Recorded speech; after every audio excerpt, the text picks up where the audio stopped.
মুহূর্ততে আপনাদের সবাইকে স্বাগত। আজ আমরা এমন একজনের রুটিন দেখব যিনি মাত্র ২৩ বছর বয়সেই একজন সফল সিইও, আর তারই সাফল্যের পেছনের রহস্যটা কিন্তু বেশ অন্যরকম। আমরা দেখব কিভাবে নিজের বিশ্বাস বা ব্যক্তিগত জীবনকে একটুও ছাড় না দিয়ে অবিশ্বাস্য প্রোডাক্টিভিটি অর্জন করা যায়। আচ্ছা, এই প্রশ্নটা কি আপনার মনেও আসে যে কিভাবে হাইপার প্রোডাক্টিভ হওয়া যায় কিন্তু নিজের স্বাস্থ্য, মনের শান্তি বা বিশ্বাস এসবের কোনো কিছু না হারিয়ে?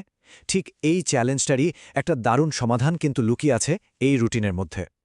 আর এর উত্তরটা কিন্তু কোনো মর্নিং হ্যাক বা ছোটখাটো ট্রিক্স নয়, বরং এটা হলো বিশ্বাসের ওপর ভিত্তি করে তৈরি করা একটা পুরো সিস্টেম।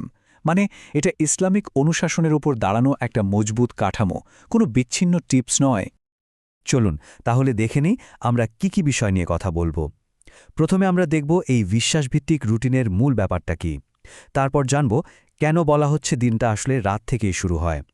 এরপর আমরা ভোরের গোল্ডেন আওয়ার্স নিয়ে কথা বলবো, দেখব দিনের মাঝে কিভাবে রিচার্জ করা যায় আর বিকেলের সময়টা কিভাবে ফ্লেক্সিবল রাখা যায়। আর সবশেষে একটা প্রোডাক্টিভ জীবনের জন্য কিছু মূলনীতি জেনে নেব। তাহলে চলুন সরাসরি সিস্টেমটার ভেতরে ঢোকা যাক। এর সবচেয়ে ইন্টারেস্টিং আর মূল ভিত্তিটা কি জানেন? এখানে দিনটাকে ৯টা-৫টার ঘড়ির কাঁটা দিয়ে ভাগ করা হয় না, না না, একদমই না। বরং পুরো দিনটা সাজানো হয় ৫টা নামাজের সময়কে কেন্দ্র করে। ফজর, জোহর, আসর, মাগরিব আর এশা, এই ৫টা নামাজই হল দিনের ৫টা অ্যাঙ্কার বা স্তম্ভ। ভাবুন তো, এগুলোই পুরো দিনটাকে ৫টা আলাদা ম্যানেজেবল ভাগে ভাগ করে দেয়। আর এই সিইওর প্ল্যানিং শুরুই হয় এখান থেকে। এবার একটা বেশ অবাক করার মতো ধারণার কথা বলি। প্রোডাক্টিভ একটা দিন কিন্তু সকালে শুরু হয় না, শুরু হয় তার আগের রাতে। ব্যাপারটা অদ্ভুত শোনালেও সত্যি। আমাদের ফোকাসটা তাই সকালের রুটিন থেকে সরে চলে আসবে সন্ধ্যার রুটিনে, যেটা আমরা বেশিরভাগ সময় তেমন গুরুত্ব দিই না। এই বিষয়টা নিয়ে একটা অসাধারণ কথা আছে। আসল গুরুত্বপূর্ণ জিনিসটা হলো আপনার সন্ধ্যার রুটিন। ঘুমাতে যাওয়ার আগে আপনি কি করছেন সেটাই ঠিক করে দেবে পরের দিন আপনার এনার্জি কেমন থাকবে। মানে রাতের কাজ আর সকালের প্রোডাক্টিভিটির মধ্যে একটা সরাসরি কানেকশন আছে। তো এই সন্ধ্যার রুটিনটাকে সফল করার জন্য একটা সহজ কিন্তু খুবই পাওয়ারফুল নিয়ম আছে, যেটাকে বলা হয় 3-2-1 রুল।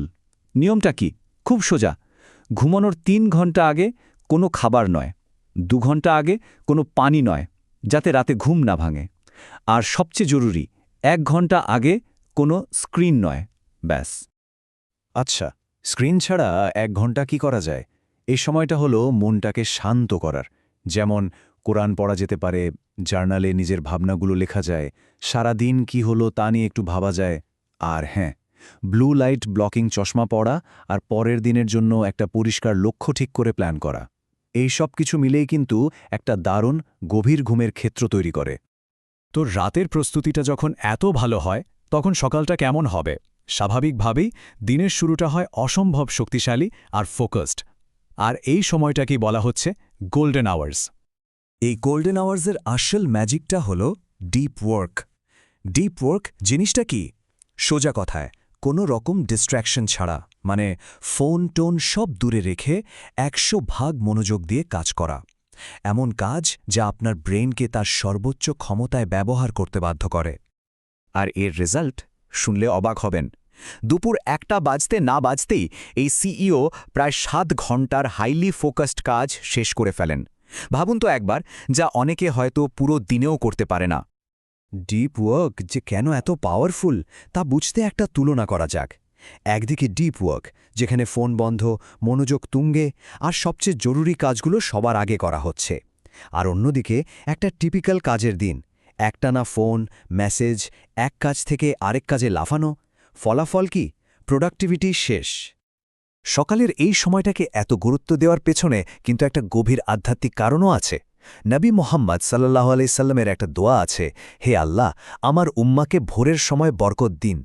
এই বিশ্বাসটাই কিন্তু সকালে কাজ করার অনুপ্রেরণাটাকে আরও বাড়িয়ে তোলে। আচ্ছা, সকালের এত ইন্টেন্সো কাজের পর কি হয়? এরপর আসে দিনের মাঝখানের সময়টা। আর এটা কিন্তু শুধু একটা লাঞ্চ ব্রেক নয়, এটা হলো মন, শরীর আর আত্মা তিনটাকেই রিচার্জ করার একটা স্ট্র্যাটেজিক ব্রেক। একে বলা হচ্ছে মিড ডে রিসেট। এই প্রায় ২ ঘন্টার বিরতিতে মূলত ৩টা কাজ করা হয়। ১. জোহরের নামাজ, যা স্পিরিচুয়াল কানেকশন তৈরি করে। 2 প্রায় 1.5 ঘন্টার জন্য খেলাধুলা বা ওয়ার্কআউট যা শরীরকে একদম তরতাজা করে দেয়। আর 3 ব্রাঞ্চ মানে দিনের মূল খাবারটা খাওয়া। খাওয়ার ব্যাপারেও একটা ইন্টারেস্টিং কৌশল আছে। উনি ইন্টারমিটেন্ট ফাস্টিং আর ওম্যাড মানে 1 মিল আ ডে ফলো করেন, মানে দিনে একবারই খান, আর সেই খাবারটা হয় ওয়ার্কআউটের পর, বেশ বড় আর পুষ্টিতে ভরপুর একটা মিল। এটা কিন্তু ইসলামিক রোজার ধারণার সাথেও বেশ মিলে যায়। আর খাওয়ার পরিমাণেও একটা ইসলামিক নীতি ফলো করা হয়। আপনারা হয়তো শুনে থাকবেন, পেটের 1/3 খাবারের জন্য, 1/3 পানির জন্য আর বাকিটা বাতাসের জন্য খালি রাখা। এর মূল উদ্দেশ্য হল শরীরকে যেন অতিরিক্ত ভারী করে না ফেলা হয়। এবার আসি দিনের শেষ ভাগে, মানে বিকেলের সময়টায়। এই সময়টা কিন্তু বেশ ফ্লেক্সিবল। বলতে পারেন সকালে যে এত মন দিয়ে কঠিন কাজ করা হলো, এটা তারই একটা পুরস্কার। এটা হলো স্বাধীনতার সময়। এই সময় কি করা হয়? অনেক কিছুই হতে পারে। হয়তো হালকা কোনো কাজ বা নতুন আইডিয়া নিয়ে ভাবা, জরুরি মিটিং করা, অথবা শুধুই রিল্যাক্স করা, পরিবারের সাথে সময় কাটানো। এভাবেই কিন্তু কাজ আর ব্যক্তিগত জীবনের মধ্যে দারুণ একটা ব্যালেন্স তৈরি হয়। তাহলে চলুন সবশেষে পুরো সিস্টেমটার মূল নীতিগুলো একবারে দেখে নিই, মানে যে জিনিসগুলো এই রুটিনটাকে এতটা পাওয়ারফুল বানিয়েছে।